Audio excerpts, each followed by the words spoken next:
In the deepest silence, the voices the world most needs to hear are born. In a small Portland room, where the noise of the world never penetrated, a 9-year-old boy discovered that true music isn't heard with the ears, it's seen with the soul. While other children sang and laughed, Leo spoke to the world through colors that danced in his private silence. He carried a secret that not even his overprotective mother fully understood. Within that silent little world, there was a symphony of colors waiting to be unleashed. Each drawing was an unspoken word, each stroke an unexpressed emotion. But the outside world was about to discover that sometimes the quietest voices resonate the farthest. This is the story of how what makes us different can become our greatest strength. How a boy the world considered broken showed he was actually seeing colors no one else could. A journey of transformation that began with a simple school competition and ended revealing that the true miracle lies in embracing exactly who we are. In Portland's little room, the silence had colors only Leo could see. While other children heard the world through sounds, he saw life in vibrant hues that danced in his mind. Each stack of drawings was like a word he never spoke, a phrase that never echoed through the school hallways. His hands spoke through the pencils, telling stories his ears would never capture. He organized his drawings by color and emotion. The sad blues under his bed, the passionate reds on the bookshelf, the hopeful yellows on his desk. It was his unique way of cataloging a world that had always watched him with pity. The transformation of external noise into inner beauty happened naturally, as if each line were a piece of his soul trying to find a way out. When the afternoon light streamed through the large window, he could see the dust particles dancing in golden rays. It was his own private symphony, a silent choreography no one else noticed. And in this moment of pure hope, he would pick up another blank sheet of paper, because in his silence, there was all the noise he needed to create. Leo drew circles of children holding hands, with speech bubbles coming out of their mouths. In his deepest dreams, he imagined what it would be like to have a normal conversation on the school playground. The colors blended, forming a rainbow of words he'd never heard, but which he felt echo in his heart. Each line was a piece of this parallel world where his voice existed. He created comic strips in which the main character, a boy like himself, could communicate through colored rays emitting from his fingers. In the drawings, the other children understood this visual language perfectly. It was his personal way of overcoming the loneliness he felt during recess, when he saw groups forming naturally. Sometimes he would close his eyes and try to imagine the sound of his own voice, but all that came was silence and the colors that painted his mind. Even so, he never gave up dreaming of the day when someone would understand his art without needing explanations. His notebook was full of these impossible dialogues that only made sense to him. His mother would enter the room with that look he knew so well, a mixture of deep love and constant fear. She would arrange the stacks of drawings with careful hands, always checking to make sure the window was closed. "The world outside isn't ready for you, my love," she would signal with her hands, repeating her usual mantra. Every time Leo pointed to the park across the street, she shook her head with a sad smile. She preferred to keep him safe inside, where the cruel words of the other children couldn't hurt him. Her compassion was so great that it became a gilded cage, beautiful, but still a prison. He understood that her heart was bleeding from not being able to fix the world for him. But what she didn't see was that her overprotectiveness was creating even higher walls. Leo looked out the window and saw the other boys playing, feeling a pang of something he couldn't name. It was destiny calling, whispering silently. The poster hung in the school's main hallway, its colors so vibrant he couldn't ignore it. "Annual art contest. Show your talent." The letters leaped out at him like a personal invitation. Leo stopped, feeling his heart race in a new way, as if he'd finally found a door. He read the rules meticulously, his fingers trembling slightly as he touched the paper. For the first time, he saw a real opportunity to show the world what lived in his silent mind. It was a chance for justice, not through words he didn't possess, but through the universal language he mastered perfectly. His eyes shone with a spark that wouldn't easily extinguish. He imagined his drawing hanging on that wall, with people stopping to admire it. Maybe, just maybe, this would be his turning point, the moment when silence would become his strength instead of his weakness. The world seemed to open up possibilities that had previously been closed. The next morning, he almost gave up before he even started. The image of his classmates laughing at his different art swirled through his mind like a nightmare. He saw the other students showing perfect drawings of houses and trees, while his creations were filled with abstract feelings that even he didn't fully understand. The fear of judgment seemed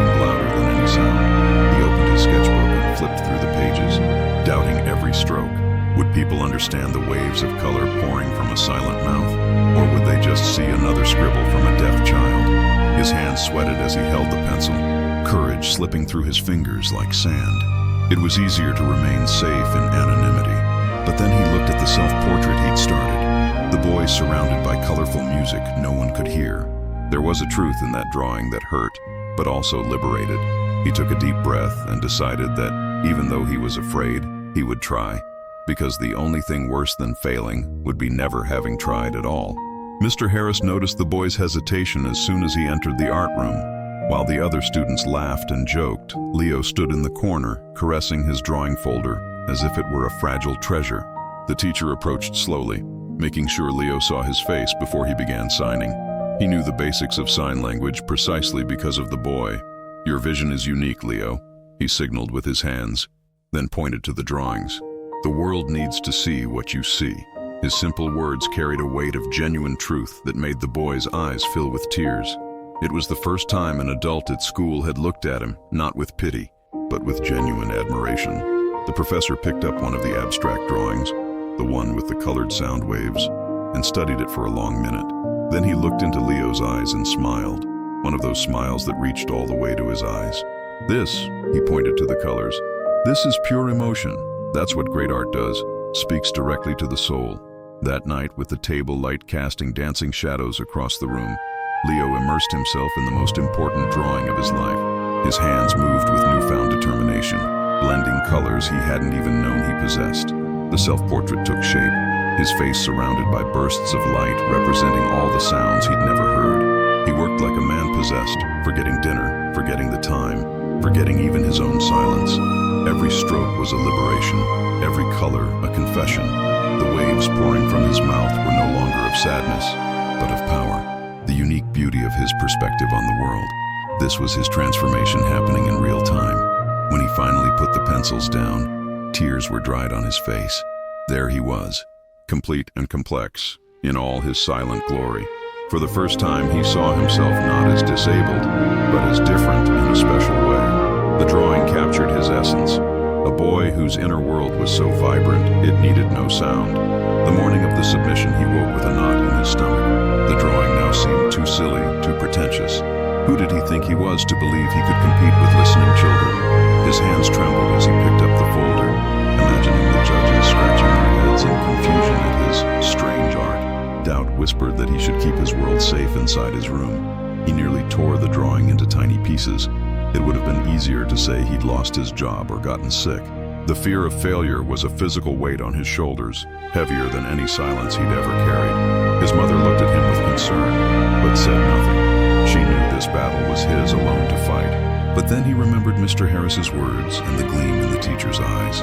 He took 3 deep breaths as the teacher had taught him to calm his anxiety. His drawing deserved a chance, however small. Even if no one understood, he knew the truth behind those colors, and that had to count for something.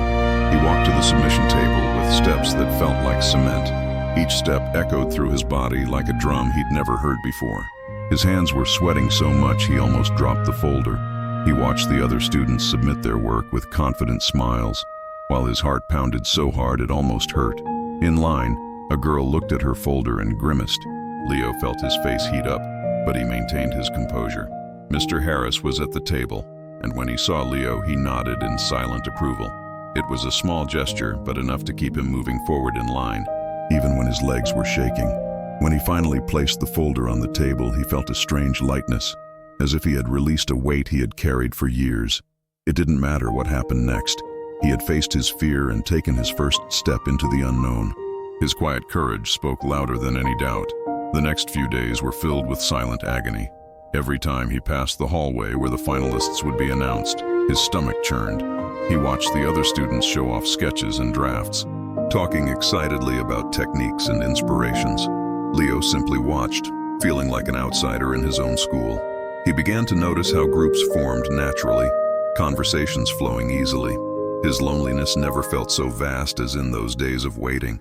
Sometimes he would pick up his notebook and scribble nervously, trying to distract himself from the anxiety that grew with each hour. Hope was a faint flame struggling not to be extinguished. The day before the finalists were announced, he couldn't sleep. He stared at the ceiling, imagining every possible scenario, from being completely ignored to gaining a small amount of recognition. What he couldn't imagine was that his life was about to change in ways he'd never dared to dream. Fate was preparing its twist. When the list of finalists was posted, he ran to the bulletin board with his heart in his throat. His eyes scanned the names quickly, once, twice, 3 times. His name wasn't there. The shock was like a punch to the gut, and he had to lean against the wall. Near him, 2 boys pointed in his direction and chuckled softly. "I told you deaf art is useless," one of them whispered, thinking Leo wouldn't notice. How can he draw music if he's never heard a note? The words were spoken softly, but Leo read the lips perfectly. Each word was a stab, confirming his worst fears about how the world perceived him. He fled to the nearest bathroom, locking himself in a stall. The tears he'd tried to hold back finally came, silent as everything else in his life. He sat on the cold floor, hugging his knees, questioning every choice that had led him here. Maybe his mother was right. Maybe the world truly wasn't ready for his unique vision. In the days that followed, he barely touched his pencils. The sketchbook remained sealed in his backpack, a painful reminder of his failure. He questioned everything, whether his art was truly special or just pity me, whether people were just pretending to like it out of pity. The silence in his mind now felt empty, no longer full of possibilities. He watched the other students at recess, seeing how easily they communicated. Perhaps he was trying to be something he could never be. His self-improvement seemed like a bad joke now. The acceptance he so desperately sought might be impossible in a world built for those who listened. Even Mr. Harris tried to talk to him, but Leo kept looking away. How could he explain that the contest rejection had confirmed his worst suspicion, that he was fundamentally broken, incapable of truly connecting with others? His difference wasn't a gift, it was a prison without a key. The night before the awards ceremony, which didn't include him, Leo couldn't sleep. He tossed and turned, imagining the finalists preparing, proud of their work. He pictured the room full of applauding people, everyone sharing an experience from which he was excluded. His loneliness had a bitter taste that seemed to permeate everything. He got up and walked to the window, watching the Portland city lights twinkle in the distance. Each light represented a person who could listen, sing, and laugh effortlessly.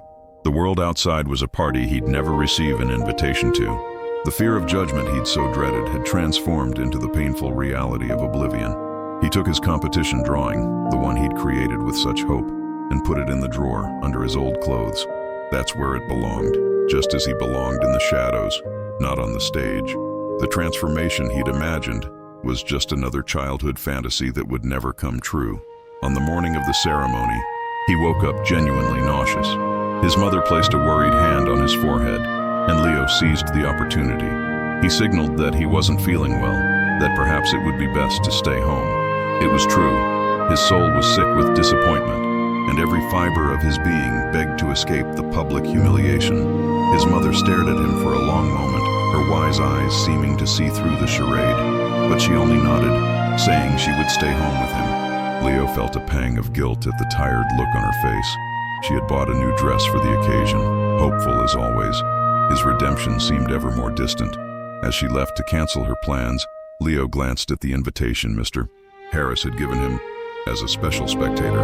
He almost tore it up, but something stopped him. There was a small voice in his silence that insisted on whispering courage, even when everything in him wanted to hide. The battle within was scarier than any audience. He ended up going, but he sat in the last row of the dark auditorium. He saw the finalists sitting at the front, their posture proud, their families happy. He was alone. His mother had to work after canceling their plans.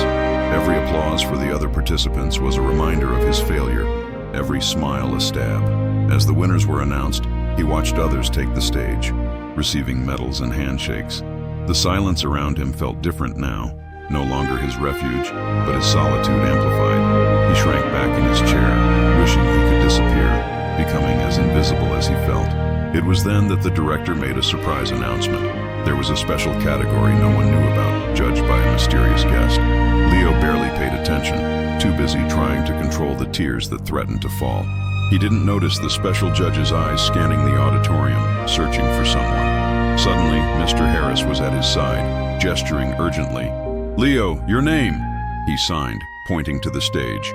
Leo looked confused, certain he'd misunderstood. but everyone in his row was staring, some in surprise, some in confusion.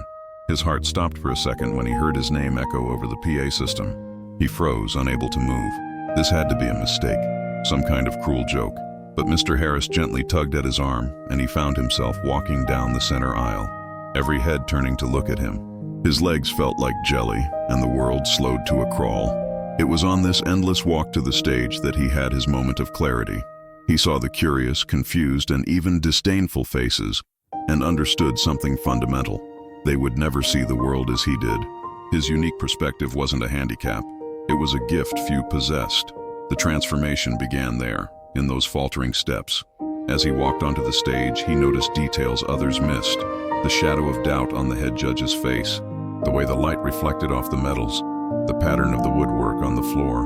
While others were distracted by the applause and music, he saw the raw truth in people's eyes. His heightened perception was his secret superpower. The special judge held his drawing, the one he'd nearly torn, and there were tears in the man's eyes. Leo had never seen an adult cry over something he'd created. He understood then that while others listened with their ears, he listened with his eyes, capturing nuances and truths that otherwise went unnoticed. His disability was actually a filter that revealed the essential. On that stage, under blinding spotlights, he finally embraced his difference. The colors in his mind weren't compensation for the lack of sound. They were a richer, deeper language. He realized that people who heard perfectly were often deaf to the silent truths he saw so clearly. The judge began to talk about the drawing, and Leo read his lips intensely. "This work speaks directly to the soul," the man said. "Needs no translation or explanation." Leo felt something inside him unravel, the need to fit in, to make art that resembled others. His authenticity was his greatest value. He looked at the audience and saw that some still didn't understand, but others were truly moved. His art wasn't about perfect technique or conventional themes. It was about raw emotional truth. While others attempted to depict the external world, he depicted the inner, and this resonated more deeply than any realistic image. For the first time, he didn't want to be normal or fit in. His silent voice found its power in the brutal honesty of his colors and shapes. The justice he had so long sought lay not in being like others, but in being completely himself. His worth lay not in perfection, but in authenticity. As he awaited the final verdict, he made a deep peace with himself. It didn't matter if he won or lost. He had already won something far more important. He forgave himself for all the years of self-doubt, for all the times he had considered himself less because he was different.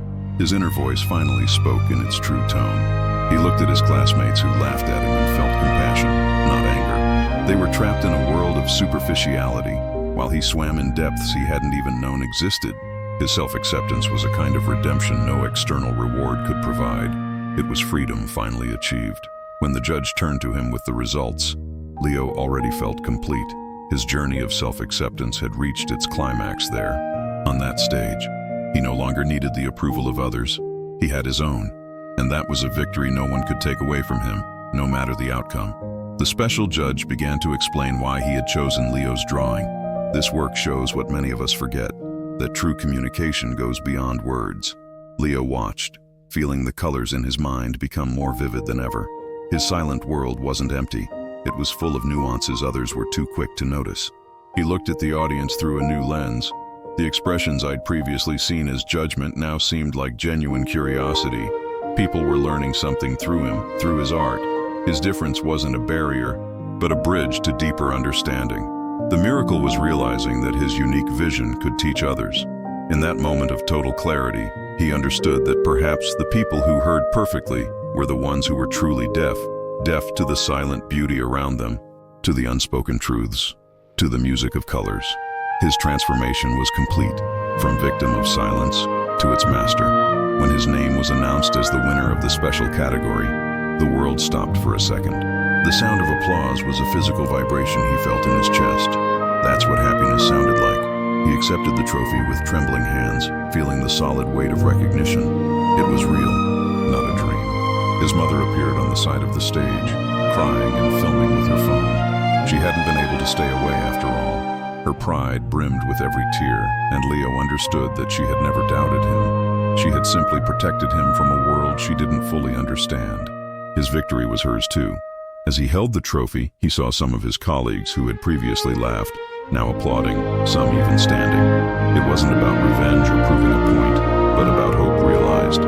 His courage in putting himself out there had been worth it, not for the prize, but for the journey of self-discovery that had led him there. After the ceremony, a group of classmates approached, the same ones who had previously avoided eye contact. Now they looked at him with genuine respect, pointing to the drawing and asking questions with gestures. One boy tried to sign how, and Leo surprised himself by laughing. It was his first moment of true connection at school. The girl who had grimaced in the delivery line now blushed as she approached. "Sorry," she said hesitantly, and Leo accepted the gesture with a nod. The past no longer mattered. The present was full of new possibilities. His compassion extended to those who had once hurt him. Mr. Harris organized a small celebration in the art room, and for the first time, Leo didn't feel like an outsider. Surrounded by curious classmates and a teacher who believed in him, he experienced a new feeling, belonging. His difference had become a point of connection, not separation. Over the next few days, Leo discovered he could teach others to see the world through his eyes. He began by showing his classmates how colors could represent specific emotions. Blue represented not just sadness, but also depth and calm. Red represented not just anger, but passion and life. His silent language became increasingly articulate. A boy who had always struggled with visual arts began to grasp concepts when Leo demonstrated them visually, without the distraction of verbal explanations. Leo's disability revealed a unique teaching gift. He communicated complex concepts through purely visual demonstrations that resonated more deeply than any explanation. The art teacher noticed that the entire class improved when Leo shared his techniques. His unique perspective was enriching everyone around him. The boy who had always considered himself broken discovered he could repair others' understanding of art and expression. When the Portland Public Library offered space for an exhibition of the winner's work, Leo's drawing was placed front and center. He watched strangers stop before his art, some bowing their heads, others with tears in their eyes. For the first time, strangers were connecting with his inner vision. His mother visited the exhibition daily, always bringing different friends and neighbors. The pride in her eyes was brighter than any spotlight. Leo saw how his courage in expressing himself had changed not only his life, but hers as well. His journey had become his family's redemption. An elderly couple approached him at the exhibition and signed "beautiful" with their hands. They didn't know sign language, but they had learned this specific gesture to communicate with him. In that moment, Leo understood that the bridges he was building between worlds worked both ways. Leo began to notice other children with different disabilities at school, a girl in a wheelchair, a boy with Down syndrome. He saw how they too struggled to be heard and understood. His personal experience of overcoming challenges had made him sensitive to the silent struggles of others. He began creating a series of drawings depicting children with various disabilities as heroes, each with unique powers related to their condition. The girl in the wheelchair flew in his drawings. The boy with Down syndrome possessed special wisdom. He gave a voice to the often ignored through his art. When the local newspaper published an article about her series, calling it powerful and necessary, Leo found her ultimate purpose. It wasn't just about expressing her own truth. It was about creating space for other silent voices to be heard. Her complete transformation from victim to advocate brought new meaning to her journey. 2 weeks after the exhibition, the director called Leo into his office. There was a letter from the State Arts Committee. His drawing had been selected for the National Judges Grand Prize. The winner would be chosen by Alexander Vance himself, the world's most famous artist, known for his relentless gaze and impossible standards. The competition would be held in New York, with all finalists presenting their work in person to Vance. Leo felt the familiar knot of anxiety in his stomach, but also a spark of excitement. This was the kind of opportunity he hadn't even dared to dream of just a few weeks ago. Destiny was knocking on his door once again. His mother read the letter with trembling hands. "New York," she whispered, imagining all the possible dangers for her son in such a large city. But Leo was already determined. He would go, no matter the fear. This was his chance to show the world that silence had value. That difference was powerful. That night, doubt haunted him again. What if New York was too big? What if Alexander Vance saw his work and laughed as those colleagues had? Competing locally was one thing. Bearing his soul on the national stage was quite another. The fear of failure on a grand scale loomed larger. His art teacher came to visit him, seeing the internal struggle in his eyes. "Leo," he signed. The greatest risk is not failing, but never trying. The words echoed those Leo had told himself before the school competition. Now he understood that courage was an ongoing practice, not a one-time event. He looked at his new drawings, the children with disabilities as heroes, and knew he couldn't give up.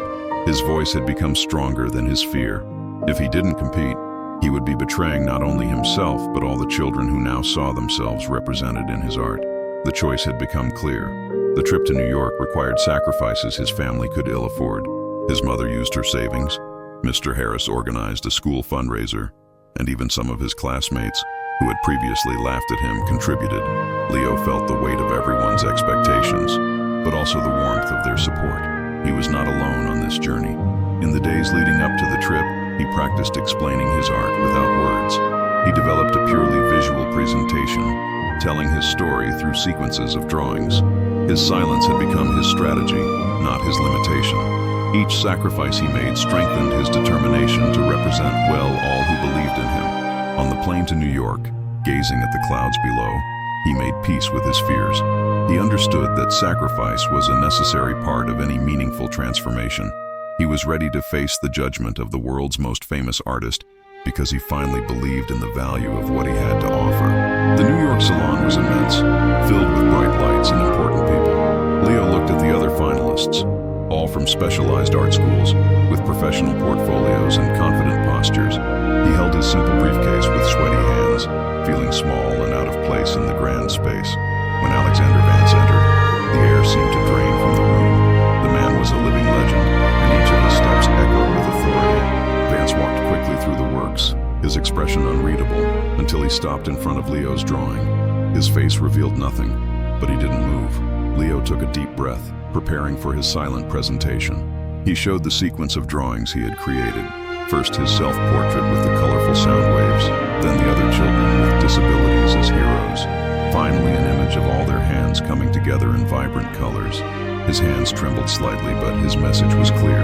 Vance studied the visual presentation for long minutes, his face still a mask.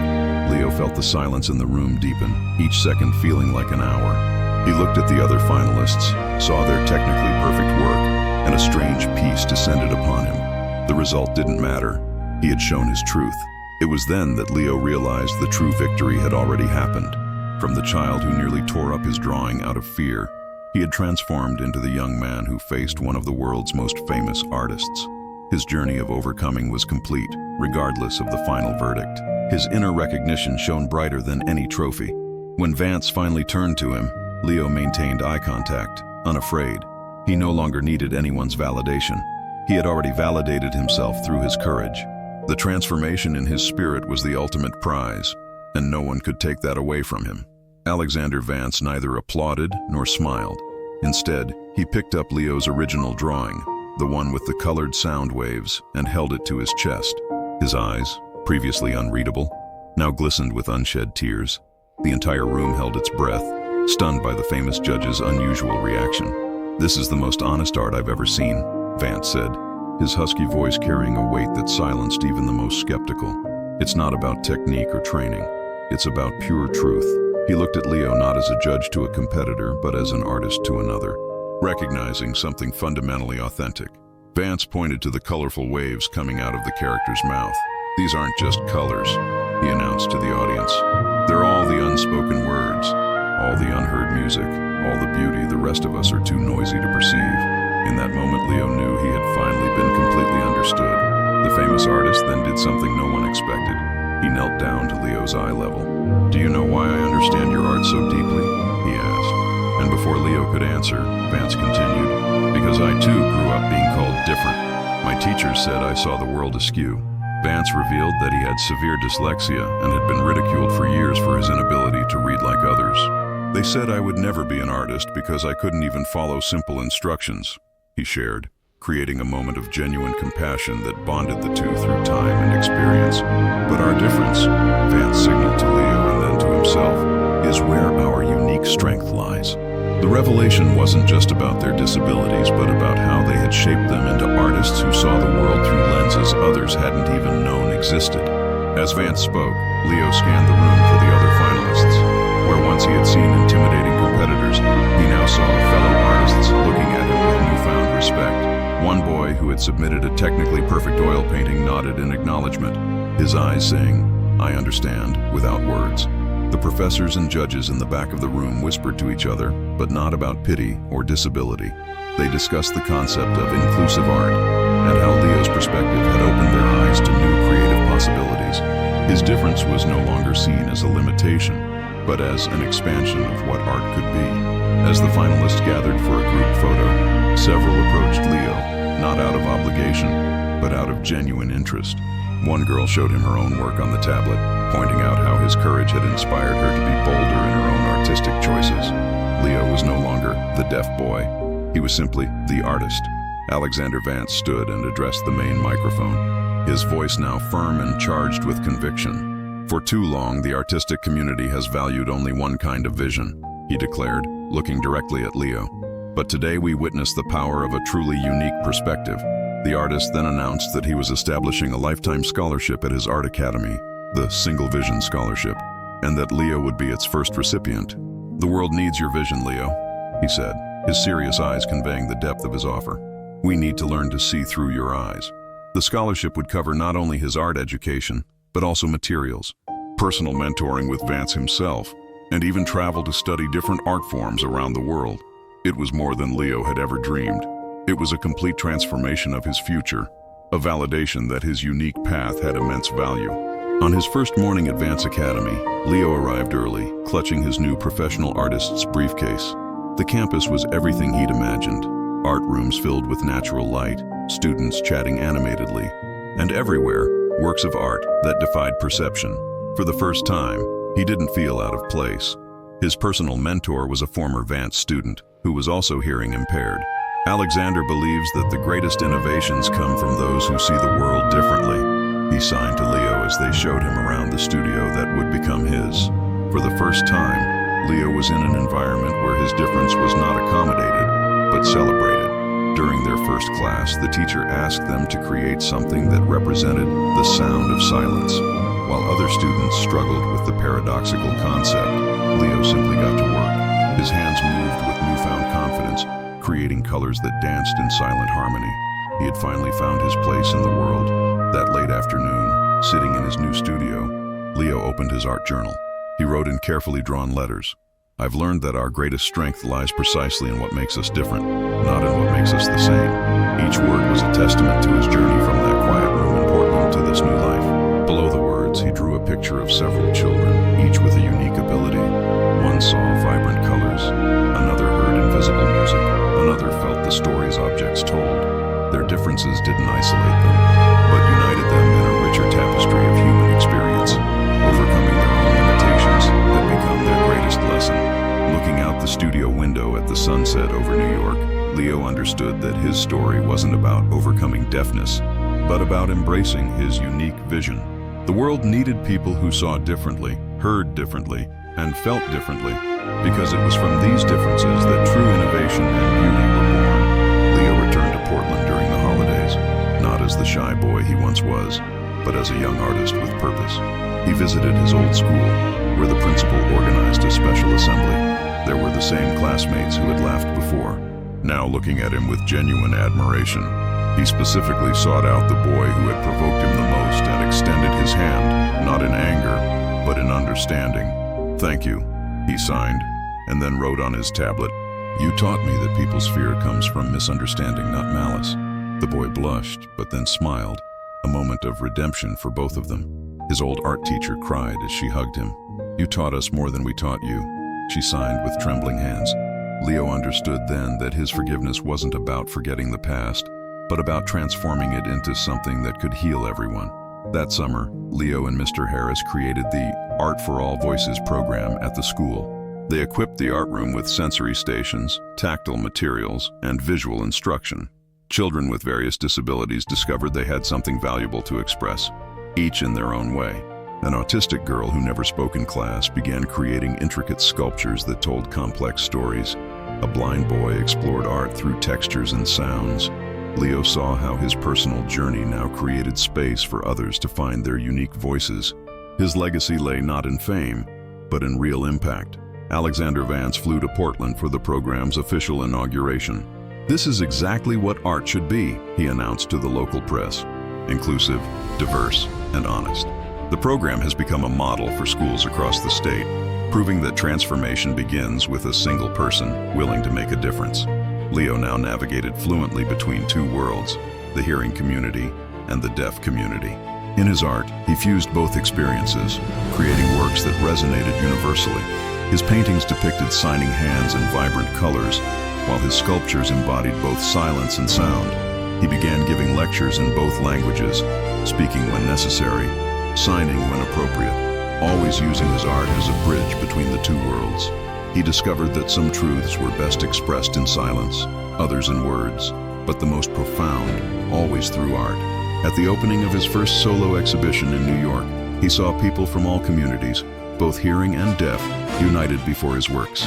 Art had become his third language, more powerful than the other two, capable of speaking directly to the human heart without needing translation.